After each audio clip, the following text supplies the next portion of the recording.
Hello everyone, I'm Professor Geek. Welcome back to my channel. As promised, I wanted to talk about the things that we can do when our fandoms, our franchises out there that we love fail us. When it seems like everywhere we turn, another beloved franchise, another beloved set of characters, or a fictional universe, or whatever, just falls down all around us because of social agenda platforming usually, being prioritized over good story. No longer is it just providing us simple values and benefits to our own psychology and societies in an organic fashion from a storytelling standpoint. Now they're being shoehorned in to the point where they're becoming propaganda.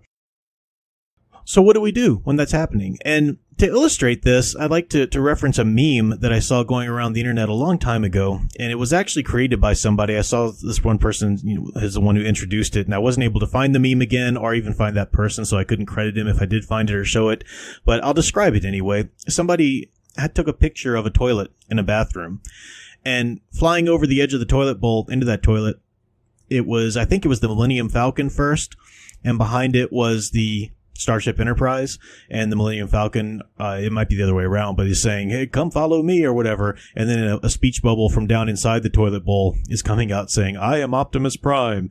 And the idea is that, of course, the Transformers, they've died a long time ago, but every franchise we've known and loved is just like flying over that rim into the toilet bowl.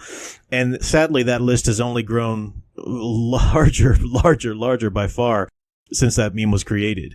I mean, Marvel Comics for a long time has just been completely unreadable. It's just schlock. It really is.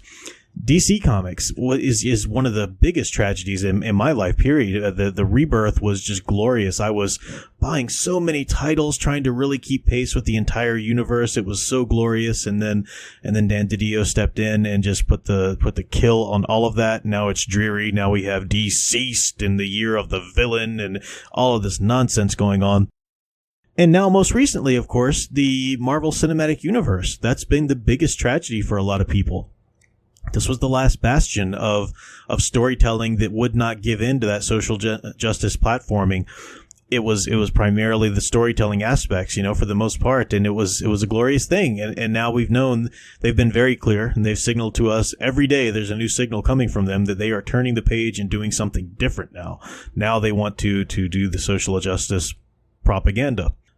And it can leave fans really disenfranchised. Where do we go disillusioned? I mean, we can't, seems like everywhere we go for a good story, all of these things are falling apart. Of course, we'll always have the classics. They can never take those stories away from us, but where do we go? Now, it's tempting for some people who don't really understand what's going on here to simply brush that aside and say, oh, you stupid little fanboys, or just get over it. So they're not making movies you like anymore, or they like doing this or whatever. It's just that things change. It's just a new wave. No, that's not true at all. And it's actually a very dense and ignorant viewpoint to have. This is not just entertainment we're talking about. This is not just some movies or some comic books or some little cultural, ephemera or whatever. This is mythology, and it's vitally important to our psychologies and to our societies and culture. In today's age, as I've said before, we don't have in most of our societies today, Western societies, certainly in the United States, we don't have a shared religion. And that has always been the mythology for cultures of past history. It's usually been a culture, a society comes together underneath a shared religion of some sort, for better, for worse, or whatever. But that shared religion becomes their mythology, works in the same way in terms of being a shared set of stories. There are characters that they all know, believing them to be real or whatever. But these stories and these characters, they provide the basic common values and common sets of taboos, common ways of thinking about things that allow a society to coexist with one another, that allow people to agree upon, yes, this is a type of behavior that we should aspire to, this is a type of behavior that we should shun, this is a type of behavior we should provide sanctions against. This is vital to any society, this shared story group, shared story universe, characters and whatnot, because that's how the human mind perceives of things. The human mind is incredibly story-based. That's basic human psychology. You can't get away from that. So in a society today where we don't have a shared religion, luckily we can have a bunch of different religions all coexisting with each other in the same society.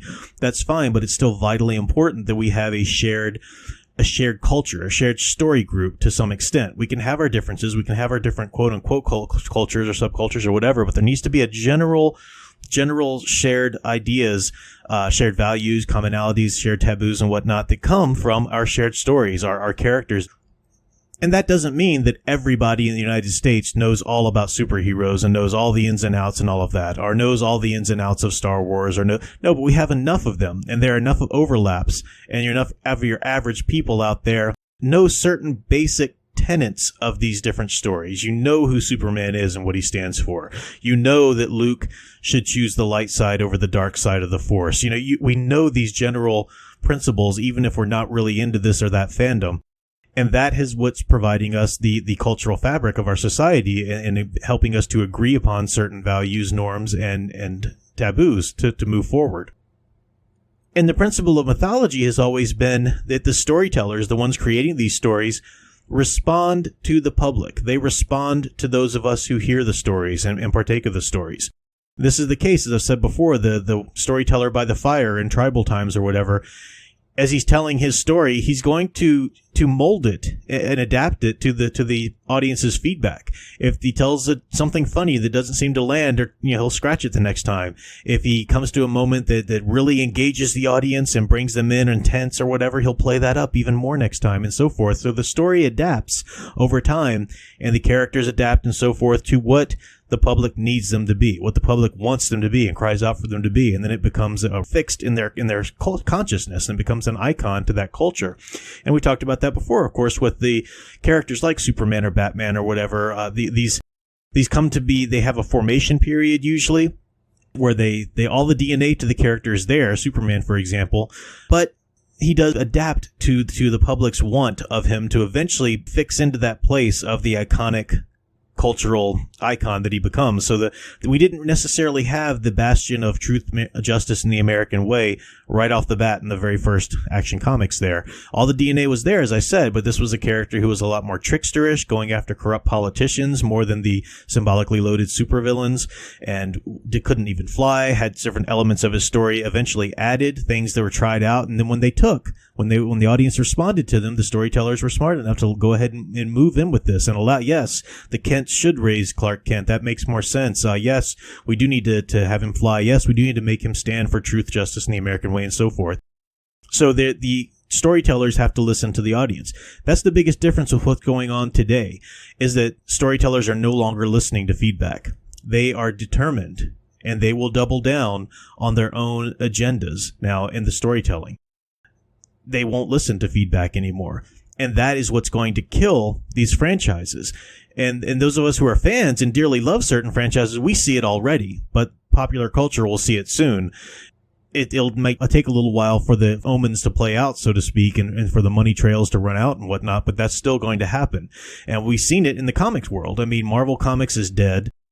DC Comics, comics in general, the industry is failing. And that's because these storytellers have decided on whatever side, DC, Marvel, whatever, they've doubled down on their own agendas and their own wants for the universe, and they've stopped listening to feedback, and they keep rolling with it, and they just drive it into the ground until it's no longer profitable. We're seeing this now with the Marvel Cinematic Universe. As I said, they have definitively said that they are doing something different right now. They don't care. They've tried their best. In fact, they've actively hired people to go and marginalize anybody who dares speak out against this or that. And it's all because of this sort of social justice crusade. I mean, listen to Brie Larson every time she opens her mouth. This is, this is her mission from God, so to speak. And it's nonsense. It's you just, if you know mythology and how it works, you just pull your hair out thinking, how can people be this dense? But it's sadly the case. So where do we go from here? What do we do? Those of us fans who dearly love our certain characters, our certain franchises or whatever, see them driven into the ground. Where do you go when it seems like every fandom you latch onto suddenly dies? I mean, we're getting tired of kind of getting into something else and then having that yanked out from under us too. Well, there are certain tactics, certain ways that we can survive this. And I think we need to engage in all three. Of course, as many people have said already, there will always be the classics. They can never take away from us the stories that we've loved and known for so long.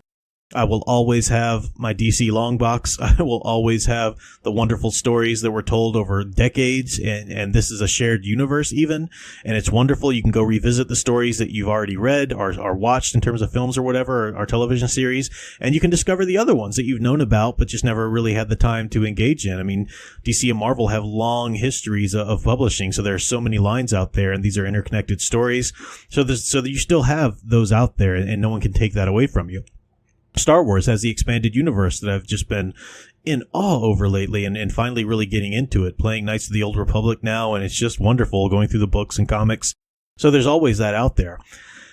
But that's not enough. If you just want to go into the things you love that have come before, that's not enough, because there still is something to be said for receiving news stories and being able to continuously engage in the fabric of fandom in a contemporary sense. That's still important as well when it comes to mythology. So another thing to do is to try those different things. Again, I understand it can be frustrating when they continue to be pulled out from under you one after the other, but some certain things are out there and are still wonderful to view. Like I've said before on my channel, I finally got into manga and anime, and it's just blowing my mind. I love this stuff, and I'm enjoying just about every new thing that I try, every new franchise series or whatever that I try. So that's another great thing. I'd never really, even something as simple as an ubiquitous fandom that you just never got into. I've never really watched the Game of Thrones series. I didn't, just for whatever reason. And then you fall behind, and so I'm reading the books now, and I'm coming to really appreciate, hey, this is a cool thing out there, and there's a whole series out there, and it's even something that's still going right now, at least for this final season. So there are things to try. You try new things, and that's good. But it still won't fill the hole of the fandoms and the franchises that you came to initially. So, if this is your character, you're Luke Skywalker, you're Superman, you're Star Trek Enterprise or whatever, these certain characters can't be replaced by just going back to their old stuff or just finding out new franchises out there. There's still a hole there. And the closest thing we can come to filling that hole with right now, until some of these characters just finally enter the public domain, where I think they will is really their only hope to be saved, in my own opinion. But we can argue about that later. But what we do instead is, if you're a creative type, if you write, if you are an artist, if you are a filmmaker, novelist, or whatever, then you need to create the content that the industry isn't providing. That's great in terms of marketability, because you're providing something that no one else is going to provide. That's wonderful.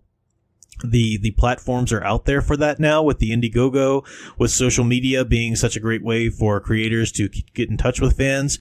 Of course, I have my very own Indiegogo comic, the Tales from the Stacks, which is doing incredibly well on Indiegogo. Links in the description below.